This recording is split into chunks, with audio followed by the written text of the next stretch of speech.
You need 3 wires for the float switch: hot, neutral, and ground. The hot wire provides power to the float switch. The neutral wire completes the circuit. The ground wire provides a path for any stray electricity to flow to the ground instead of through the pump or float switch. Without a ground wire, the pump or float switch could become energized and pose a safety hazard. The 3 wires for the float switch are typically run in a conduit or cable to protect them from damage. The conduit or cable should be buried underground to prevent it from being damaged by lawnmowers or other equipment. The pump is wired to a 20-amp circuit, and the float switch is wired to a separate circuit. The float switch is also wired to the siren in the basement. Let's delve deeper into the specifics of each wire and their respective roles within the system. Firstly, consider the hot wire. This wire, often identified by a black or red insulation, serves as the primary conductor of electrical energy to the float switch. It carries the 120 volts or 240 volts alternating current, or volts alternating current, depending on the specific installation and voltage requirements of the float switch and its associated components.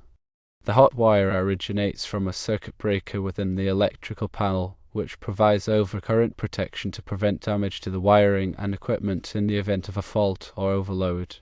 Secondly, the neutral wire, typically identified by a white or grey insulation, provides a return path for the electrical current back to the source.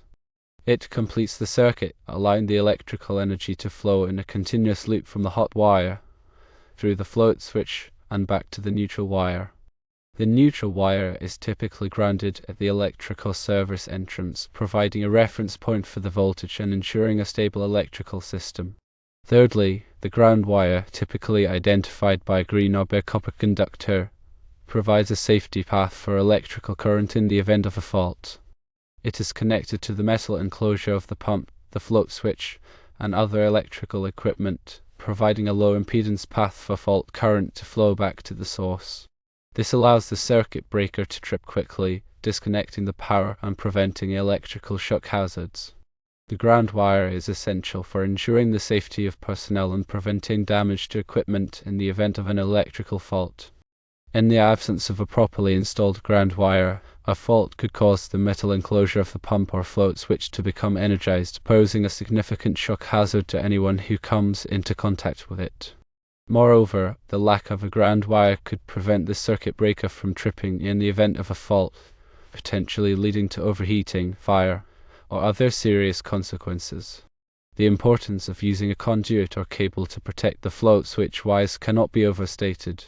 These protective measures serve to shield the wires from physical damage, moisture, and other environmental factors that could compromise their integrity and safety. Firstly, conduit, typically made of rigid metal or plastic, provides a robust physical barrier against impact, abrasion, and other forms of mechanical damage. It also protects the wires from exposure to moisture, chemicals, and other corrosive substances that could degrade the insulation and lead to electrical faults. Secondly, cable, such as underground feeder or off cable, is specifically designed for direct burial applications. It features a durable outer jacket that is resistant to moisture, abrasion, and sunlight. UF cable is typically used for underground wiring installations where conduit is not practical or feasible. In addition to protecting the wires, burying the conduit or cable underground helps to prevent damage from lawnmowers, other equipment, and even animals. By concealing the wires beneath the surface, they are less likely to be accidentally cut, damaged, or otherwise compromised. The NEC, the National Electrical Code, provides comprehensive guidelines for the safe installation of electrical wiring and equipment. It specifies the types of wiring methods that are permitted for different applications, as well as the minimum requirements for wire size, overcurrent protection, and grounding. Firstly, Article 300 of the NEC covers general requirements for wiring methods and materials, including the use of conduit, cable, and other wiring enclosures. It specifies the types of wiring methods that are permitted for different locations and applications, as well as the requirements for protecting wires from physical damage, moisture, and other environmental factors.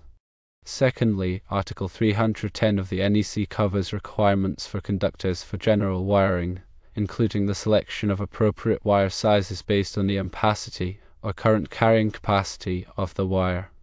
It also specifies the requirements for conductor insulation, marking, and identification.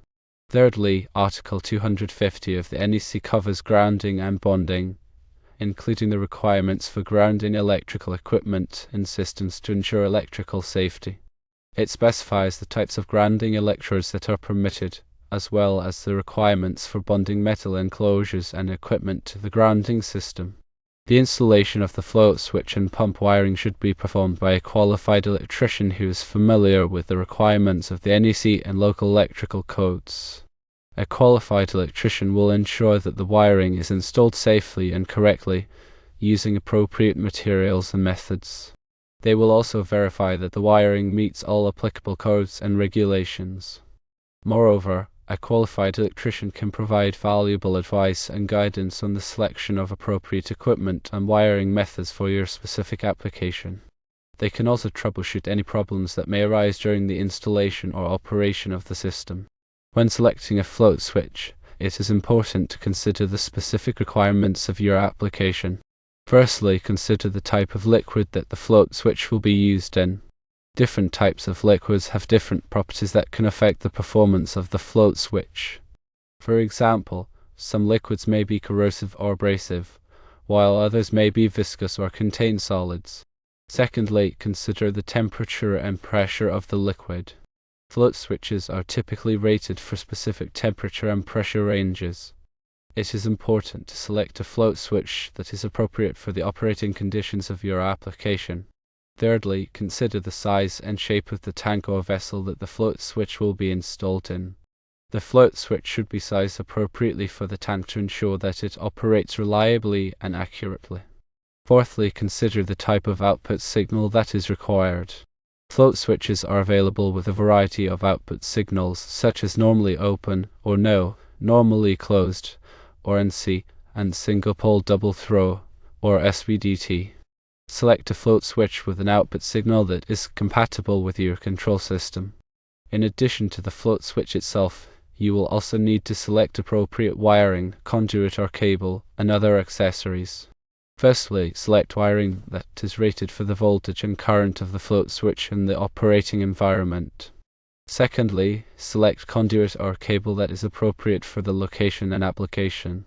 Thirdly, select other accessories such as connectors, fittings, and junction boxes that are compatible with the wiring and conduit or cable.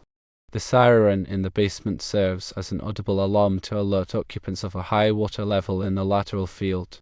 It is typically wired to the float switch circuit such that when the float switch is activated by a high water level, it triggers the siren to sound. The siren should be loud enough to be heard throughout the house, and it should be installed in a location where it is easily accessible. The siren should also be tested regularly to ensure that it is functioning properly. Proper maintenance of the float switch and pump system is essential for ensuring its reliable operation and preventing costly repairs. Firstly, inspect the float switch and wiring regularly for any signs of damage or corrosion. Secondly, clean the float switch and pump regularly to remove any debris or buildup that could interfere with their operation. Thirdly, test the float switch and siren regularly to ensure that they are functioning properly. Fourthly, lubricate the pump motor and other moving parts as needed. By following these maintenance tips, you can help to ensure that your float switch and pump system operates reliably and safely for many years to come. Remember, always disconnect the power before performing any maintenance or repairs on electrical equipment. If you are not comfortable working with electricity, consult a qualified electrician. Let's consider some specific scenarios and potential problems that might arise in a lateral field pump system and how the three-wire system contributes to safety and reliability. Firstly, imagine a situation where the pump motor develops a short circuit, causing the metal casing of the pump to become energized.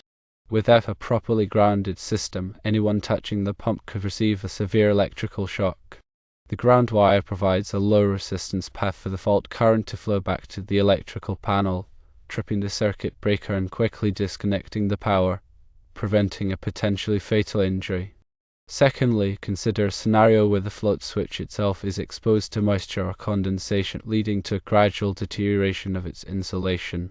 Over time, this could create a leakage current, where a small amount of electricity flows from the hot wire to the metal casing of the switch.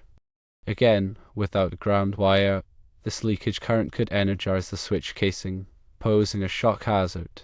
The ground wire provides a safe path for this leakage current to flow, minimizing the risk of electric shock. Thirdly, imagine a situation where a rodent chews through the insulation of the wires running to the float switch. This could expose the bare conductors, creating a short circuit or a ground fault.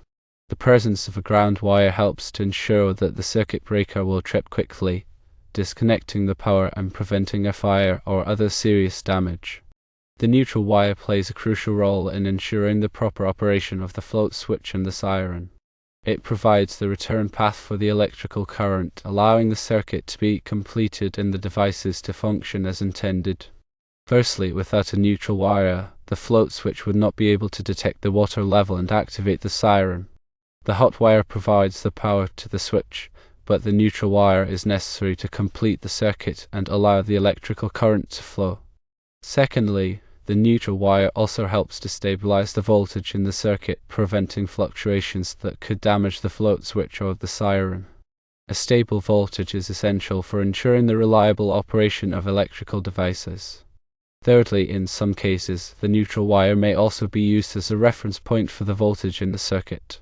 This is particularly important in systems where the voltage may vary due to changes in the load or other factors. By providing a stable reference point, the neutral wire helps to ensure that the float switch and siren operate correctly. Let's further explore the grounding requirements outlined in the NEC. Article 250.4 of the NEC states that grounding shall be installed in a manner that creates a low impedance circuit facilitating the operation of the overcurrent device.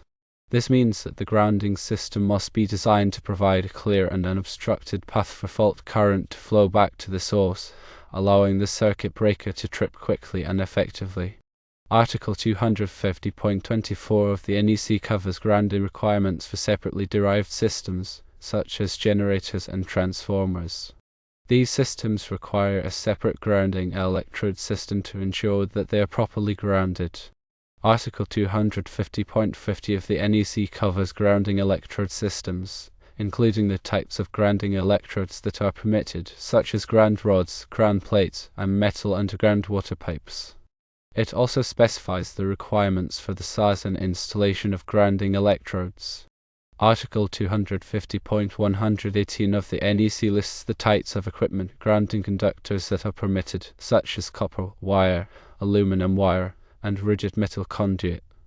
It also specifies the requirements for the size and installation of equipment grounding conductors. In addition to the NEC, local electrical codes may also have specific requirements for grounding. It is important to consult with a qualified electrician to ensure that your grounding system meets all applicable codes and regulations. Finally, remember that electrical safety is paramount. Always take precautions when working with electricity, and never attempt to perform any electrical work that you are not qualified to do.